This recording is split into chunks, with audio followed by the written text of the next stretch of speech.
ప్రజాపాలన కార్యక్రమానికి అద్భుత స్పందన వచ్చిందన్నారు రాష్ట్ర ప్రభుత్వ ప్రధాన కార్యదర్శి శాంతికుమారి. మొదటి రోజు రాష్ట్ర వ్యాప్తంగా 7,46,414 దరఖాస్తులను స్వీకరించామన్నారు. గ్రామాల్లో 2,88,711 దరఖాస్తులు, జీహెచ్ఎంసీ సహా ఇతర మున్సిపాలిటీలు, కార్పొరేషన్లలో 4,57,703 అప్లికేషన్లు వచ్చాయని చెప్పారు. ప్రజాపాలన కార్యక్రమ నిర్వహణపై జిల్లా కలెక్టర్లతో టెలికాన్ఫరెన్స్ నిర్వహించారు సీఎస్. ప్రతి కేంద్రంలో 6 గ్యారంటీల అభయహస్తం దరఖాస్తు ఫారాలు సరిపడా ఉంచాలన్నారు. అభయహస్తం ఫారాలు ఎవరైనా అమ్మితే కఠిన చర్యలు తీసుకోవాలని ఆదేశించారు. గ్రామ సభలకు హాజరయ్యే వారికి మంచినీటి వసతి కల్పించడంతో పాటు క్యూలైన్లు పాటించేలా చర్యలు చేపట్టాలన్నారు సీఎస్. ప్రతి 100 మందికి ఒక కౌంటర్ ఏర్పాటు చేయాలని చెప్పారు. ప్రజాపాలనలో స్వీకరించిన ప్రతి దరఖాస్తుకు ప్రత్యేక నంబర్ ఇవ్వాలన్నారు. ఫారాలను నింపడానికి మిగతా అవసరాలకు ప్రత్యేక హెల్ప్ డెస్క్లను ఏర్పాటు చేయాలని సూచించారు సీఎస్.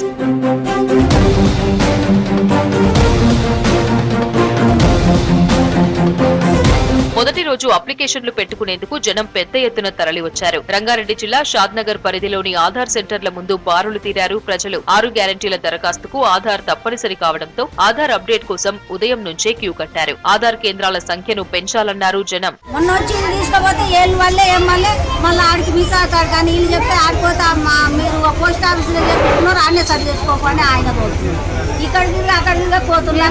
వరంగల్లో 6 గ్యారంటీలకు దరఖాస్తు కోసం 8 సెంటర్లను ఏర్పాటు చేశారు అధికారులు. అప్లికేషన్లపై అనుమానాల నివృత్తి కోసం హెల్ప్ డెస్క్లు పెట్టారు అధికారులు. మరోవైపు మీసేవా సెంటర్లకు తరలి వెళ్లారు జనం. ఆధార్ కోసం దరఖాస్తులు చేసుకునేందుకు కొందరు, ఆధార్ అప్డేట్ కోసం మరికొందరు మీసేవకు వెళ్లారు. రాజన్న సిరిసిల్ల జిల్లాలో ప్రజాపాలనకు విశేష స్పందన వచ్చింది. 6 గ్యారంటీల కోసం దరఖాస్తు చేసుకునేందుకు జనం భారీ సంఖ్యలో తరలివచ్చారు. వృద్ధులకు, మహిళలకు ప్రత్యేక కౌంటర్లు ఏర్పాటు చేశారు అధికారులు. గృహలక్ష్మికి అప్లై చేసినాము, గృహజ్యోతి, మహిళలకు 2,500 అని స్కీమ్ పెట్టిగా, అది కూడా ఇల్లు లేదు, భూమి లేదు, జాగ లేదు, కూలి చేసుకునే బతుకుడు, కైకిలు పోతారు బతుకుడు సార్. ప్రభుత్వం ఇవ్వాలి ఇల్లు అంతే. దరఖాస్తులు తీసుకున్నట్టు కాదు, అర్హులైన వాళ్ళకి అందరికి ఇవ్వాలి. ప్రతి ఒక్కరికి ఎంక్వైరీ చేసి మరి ఉన్నదా లేదా అని ప్రతి ఒక్కరిని ఎంక్వైరీ చేసుకున్నట్టు అధికారులతో కాదు, సొంతగా వాళ్ళే ఎంక్వైరీ చేయాలి. జగిత్యాల జిల్లా వ్యాప్తంగా ప్రజాపాలనకు దరఖాస్తు చేసుకున్నారు జనం. ప్రజాపాలన ద్వారా సమస్యలు పరిష్కారం అవుతాయని ఆశిస్తున్నామన్నారు. రేషన్ కార్డులు, పెన్షన్లు, కరెంటు బిల్, సిలిండర్ల కోసం అప్లికేషన్లు పెట్టుకుంటున్నామన్నారు ప్రజలు. అటు మీసేవా కేంద్రాల్లోనూ క్యూ కట్టారు. కరీంనగర్ జిల్లాలో ఏపీ అడ్రస్ తో ఉన్న కార్డులను మార్పు చేసుకునేందుకు పేర్లలో తప్పుల సవరణ కోసం ఆధార్ సెంటర్లకు వెళ్లారు. పింఛన్ కావాలి, ఇక ఇంత సిలిండర్ వస్తుందని వచ్చినాయి.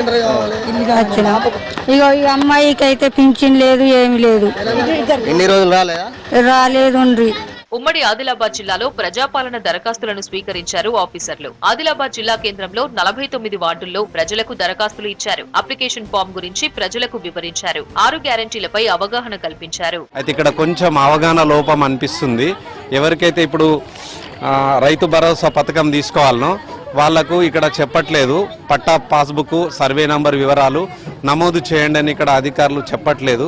ఆ లోపం మాకు అనిపిస్తుంది తప్పకుండా, ఎందుకంటే ఇది భవిష్యత్తులో ఆన్లైన్ అవుతుంది. ఖమ్మంలో తొలి రోజు ప్రజాపాలన దరఖాస్తులను స్వీకరించారు అధికారులు. 6 గ్యారంటీలకు తెల్ల రేషన్ కార్డు తప్పనిసరి కావడంతో ఎక్కువగా రేషన్ కార్డు కోసం దరఖాస్తు చేసుకున్నారు జనం. మహబూబ్ నగర్ జిల్లాలో మొదటి రోజు ప్రజాపాలనకు విశేష స్పందన వచ్చింది. గ్రామాల్లో, పట్టణాల్లో పెద్ద ఎత్తున ప్రభుత్వ సంక్షేమ పథకాల కోసం దరఖాస్తు చేసుకున్నారు జనం. నాకు పింఛన్ అసలే సార్, పింఛన్ కోసమే నేను దరఖాస్తు చేసిన వచ్చలేదు సార్. 4 ఏళ్ళు అవుతుంది, ఏం రాలేదు సార్. मैं यहाँ 15 साल से हूँ। अब घर नहीं है, मकान नहीं है मेरा, उधर भी नहीं है, इधर भी नहीं है।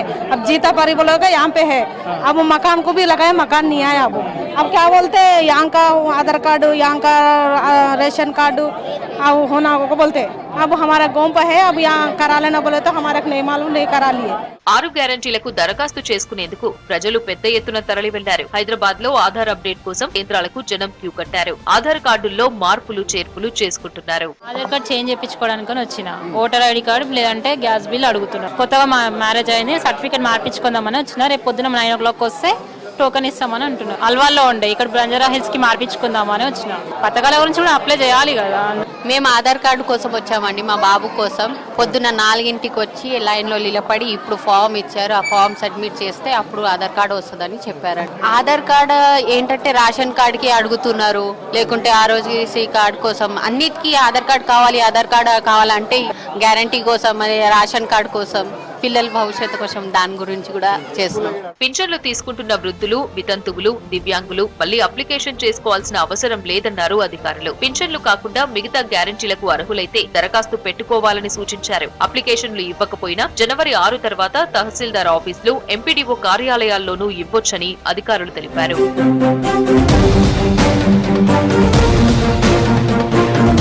ప్రజాపాలన అప్లికేషన్లకు డబ్బులు వసూలు చేస్తున్నారు కొందరు దళారులు. ఓ అప్లికేషన్ ఫామ్ కు 30 రూపాయల నుంచి 50 రూపాయలు వసూలు చేస్తున్నట్టు ఆరోపణలొచ్చాయి. సంగారెడ్డి జిల్లా పటాన్చెరులో ప్రజాపాలన అప్లికేషన్లను అమ్మిన మీసేవా నిర్వాహకుడు నవీన్ పై పోలీసులు కేసు నమోదు చేశారు. అప్లికేషన్ ఫామ్లను విక్రయిస్తే కేసులు నమోదు చేస్తామని హెచ్చరించారు పోలీసులు.